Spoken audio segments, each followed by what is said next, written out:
함께 기도드리겠습니다. 아버지 하나님, 오늘도 걸음마다 주의 인도함 받고자 나의 생각도 나의 걸음도 주장해 주시고 오직 주님의 뜻대로 살고자 이 시간 주 앞에 엎드려 은혜를 구합니다. 주님의 평강과 은혜로 우리를 다스려 주셔서 오늘도 걸음마다 주와 동행함에 부족함 없도록 이 시간 주의 말씀으로 주의 성령으로 역사하여 주시옵소서. 예수님 이름으로 기도합니다. 아멘. 오늘 우리에게 주시는 하나님 말씀은 사무엘상 26장 1절부터 16절의 말씀입니다.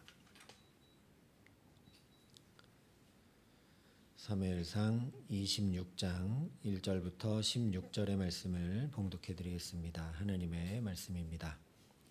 10사람이 기브아에 와서 사울에게 말하여 이르되 다윗이 광야 앞 하길라 산에 숨지 아니하였나이까 하매 사울이 일어나 10광야에서 다윗을 찾으려고 이스라엘에서 택한 사람 3,000명과 함께 10광야로 내려가서 사울이 광야 앞 하길라 산 길가에 진친이라.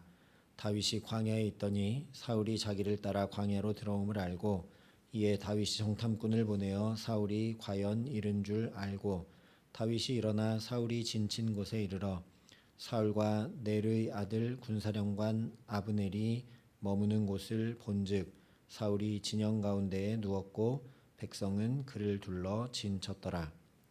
이에 다윗이 햇사람 아히멜렉과 스루야의 아들 요압의 아우 아비새에게 물어 이르되 누가 나와 더불어 진영에 내려가서 사울에게 이르겠느냐 하니 아비새가 이르되 내가 함께 가겠나이다.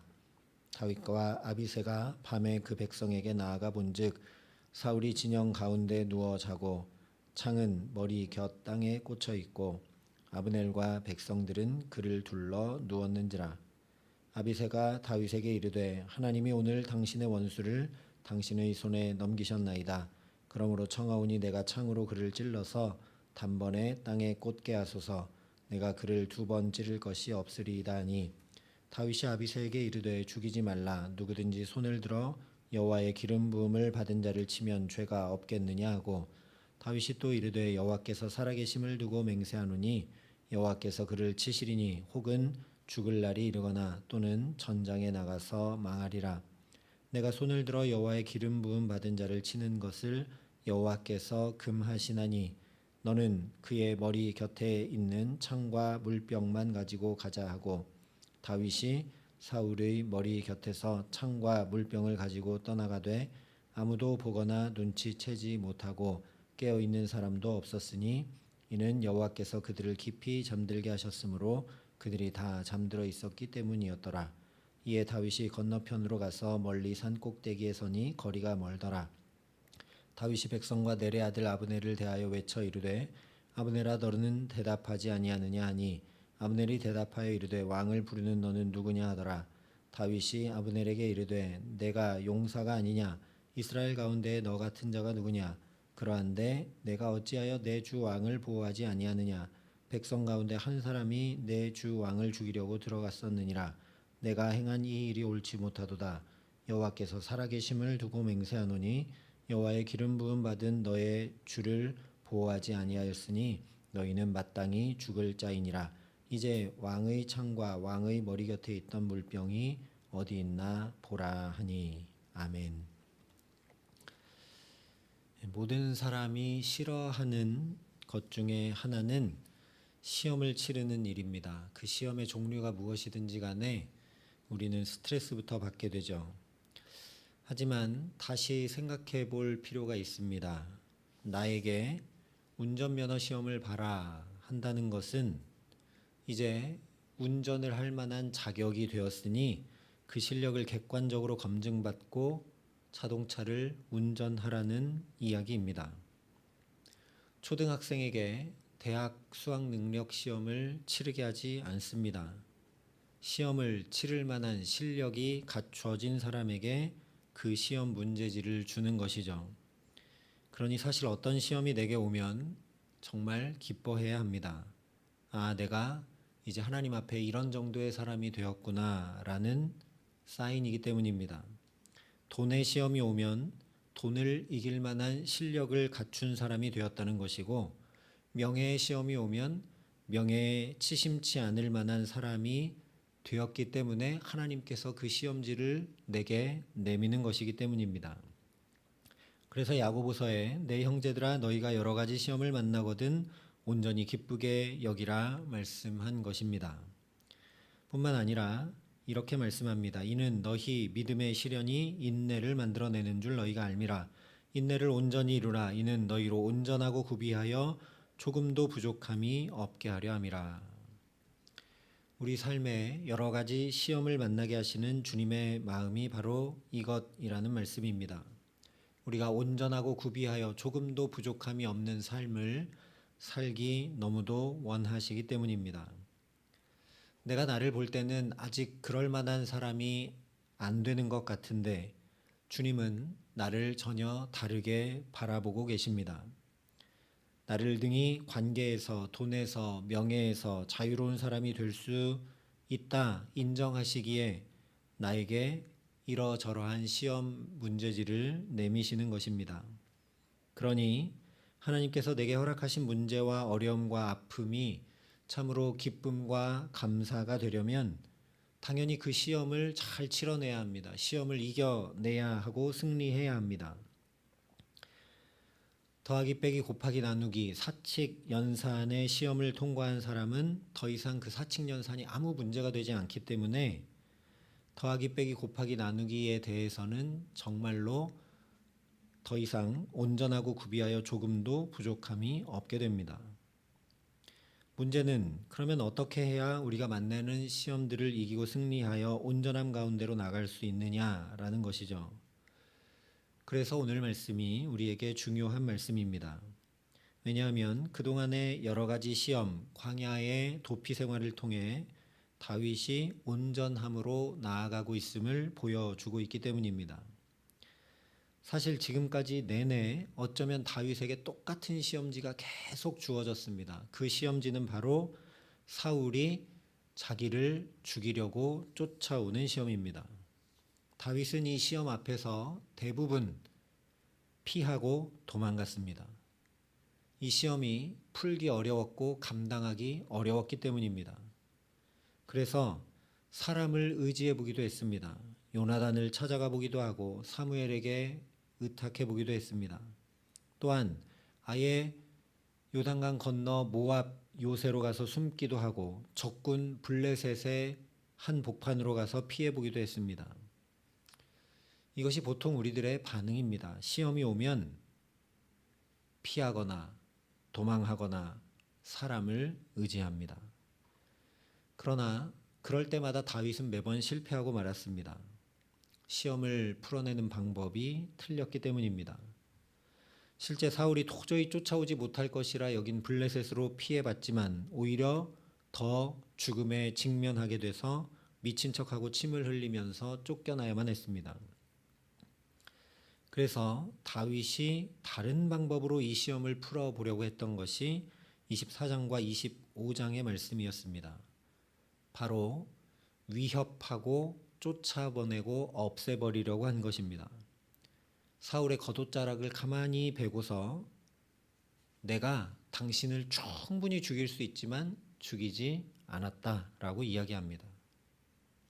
또한 나발을 진짜 없애버리려고 군사 600명을 이끌고 나가기도 했습니다. 이것 또한 문제와 어려움과 시험 앞에서 나타나는 우리의 반응입니다. 해결하려고 하는 것이 아니라 없애버리려고 합니다. 하지만 이것도 제대로 문제를 풀어낸 것이 아니기 때문에 오늘 또다시 문제를 풀 수 있도록 똑같은 시험지가 다윗에게 주어집니다. 2절에 보면 사울이 다윗을 찾으려고 택한 사람 3,000명을 데리고 다윗이 숨어있는 십광야로 옵니다. 이것은 앞서 24장에서 사울이 택한 사람 3,000명 데리고 엔게디 광야로 다윗 잡으러 왔던 것과 똑같습니다. 즉 똑같은 시험지라는 말씀입니다. 그래서 언뜻 보면 오늘도 다윗이 여전히 앞서 24장의 반응과 똑같은 반응을 보이는 것처럼 보입니다. 오히려 이번에는 아예 정탐꾼을 보내서 동태를 파악하기도 하고 장수 아비새를 이끌고 자기가 직접 사울의 진영으로 가기도 하기 때문입니다. 그래서 나발을 죽이러 가던 다윗의 모습이 떠오르기도 합니다. 또한 깊이 잠든 사울을 보면서 곁에 있는 사람들은 하나님께서 지금 절호의 기회를 주시고 저 원수 사울을 없앨 수 있도록 하신 것이다 라고 하는데 24장에서와 똑같이 다윗은 누구든지 손을 들어 여호와의 기름 부음 받은 자를 치면 죄가 없겠느냐 이야기합니다. 게다가 24장에서 조용히 사울의 옷자락만 베어 증표 삼았던 것처럼 사울의 머리 곁에 있는 창과 물병만 조용히 가지고 나와 또 증표로 보여줍니다. 하나도 달라진 것 없어 보이죠. 그러나 다시 살펴보면 다윗이 24장과는 전혀 다르게 이 문제를 풀고 있음을 보게 됩니다. 다윗이 왜 정탐꾼을 보내고 아비새와 단 둘이 사울의 진영으로 나아갔을까? 사울과 그 사람들이 잠들어 있는 것 알고 그렇게 나갔던 것 아닙니다. 7절에 말씀한 대로 가 보니까 그들이 자고 있었습니다.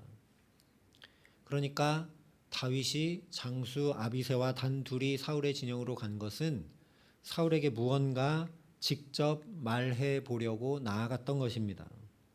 사울을 공격하려고 했다면 절대 그렇게 하지 않았겠죠. 나발을 죽이러 갔을 때처럼 최소한 600명 이끌고 갔을 겁니다. 그러면 다윗이 무엇을 말하고 싶었을까?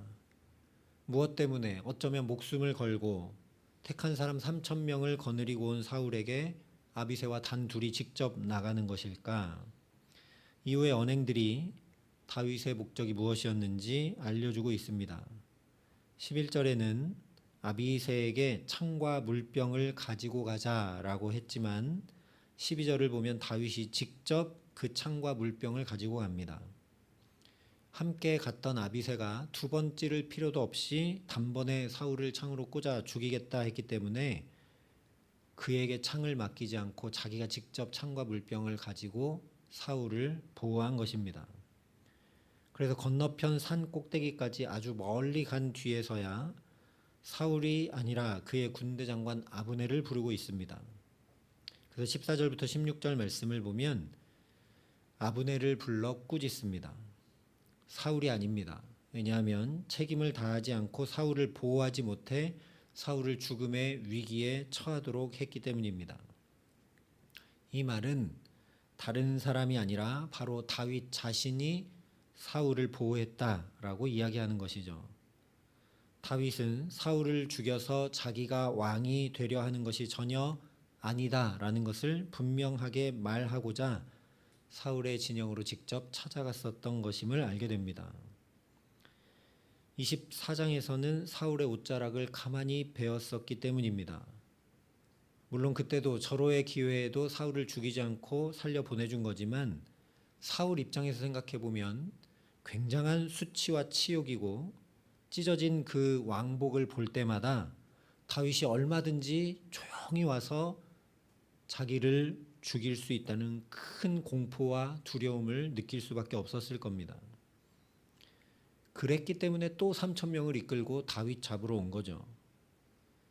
그렇게 옷자락을 뱉던 것이 위협이 됐고 두려움과 수치에 떨게 했던 것을 마음에 찔려 했던 다윗이 그 마음의 찔림에만 머물러 후회하고 뉘우치기만 한 것이 아니라 오늘 직접 사울을 찾아간 겁니다.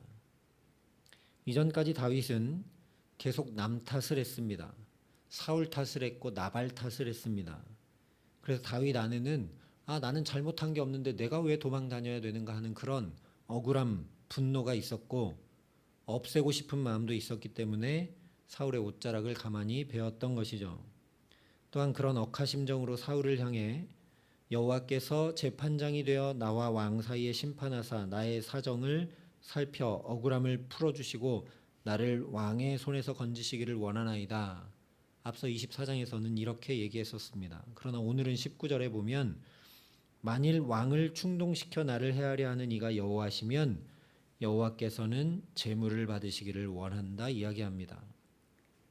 다윗의 마음이 제발 사울이 없었으면 하는 것이 아니라 오히려 하나님 원하신다면 기꺼이 내가 제물이 되기를 원한다.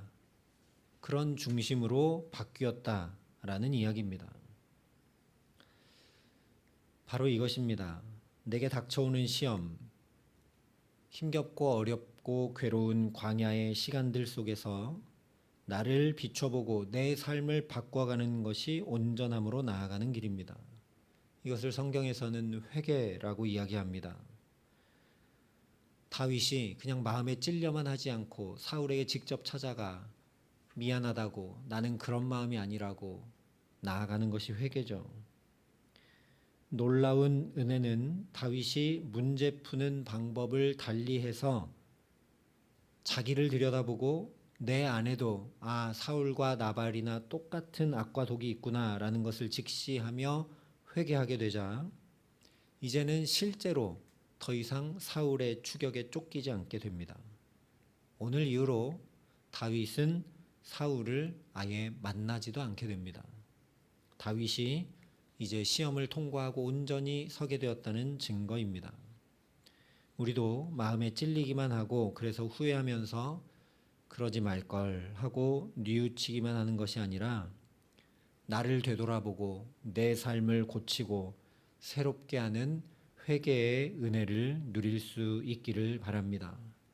말씀 앞에 나를 비춰보고 내 안에 오히려 들보가 있음을 깨달아 이 삶을 다 마치기 전에 하나님과 사람 앞에 풀어야 될 것들을 모두 다 풀고 회개하고 날마다 새로워지는 은혜 더해 주시기를 간절히 기도합니다. 그래서 나도 모르게 내 안에 쌓인 억울함, 분노, 그로 인한 근심, 후회, 두려움 모두 떨쳐지게 하시는 은혜 덧입어서 평강과 자유와 온전함과 기쁨으로 살아가게 하시는 귀한 은총 더해 주시기를 예수님의 이름으로 간절히 축원합니다. 함께 기도하시겠습니다. 아버지 하나님, 우리도 어렵고 힘들고 문제와 아픔이 있으면 자꾸만 피하려 하고 무시하려 하고 없애려고만 할 때가 많습니다. 마음에 찔림이 있어도 그냥 저 깊이 묻어둘 때가 많습니다. 아버지, 우리를 긍휼히 여겨주시고 다윗에게 그러하셨듯 우리가 그 시험을 넘어가야만 한다면 우리에게 역사하여 주셔서 온전함으로 나아갈 수 있도록 주의 성령으로 우리를 붙드시고 함께하여 주시옵소서. 다윗이 자기의 능력으로 시험을 넘어간 것이 아니라 주께서 붙들어 주셨기에 그의 마음과 생각을 지켜주셨기에 능히 행할 수 있었던 것처럼 오늘도 우리의 마음과 생각을 지켜주셔서 주님께서 이끄시는 그 온전함으로 평강으로 기쁨으로 더욱더 나아가는 복된 하루가 될 수 있도록 우리에게 함께하여 주시옵소서. 이 하루가 그렇게 회개하여 주께로 돌이켜 더 가까이 나아가는 하루, 나를 더욱 새롭게 변화시켜가는 복된 하루 될 수 있도록 주의 성령으로 함께하여 주시옵소서. 이제는 주 예수 그리스도의 은혜와 하나님의 사랑과 성령님의 교통하심이 여기 머리 숙여 나를 더욱 새롭게 하여 예수님 닮아 가기를 소원하고 결단하는 여기 모인 모든 주의 성도들과 사랑의 빛교회 모든 교우들과 이 나라 이 민족과 이 귀한 복음을 오늘도 세계 만방에 전하시는 선교사님들 가운데 이제로부터 영원토록 함께 하시기를 간절히 축원하옵나이다. 아멘.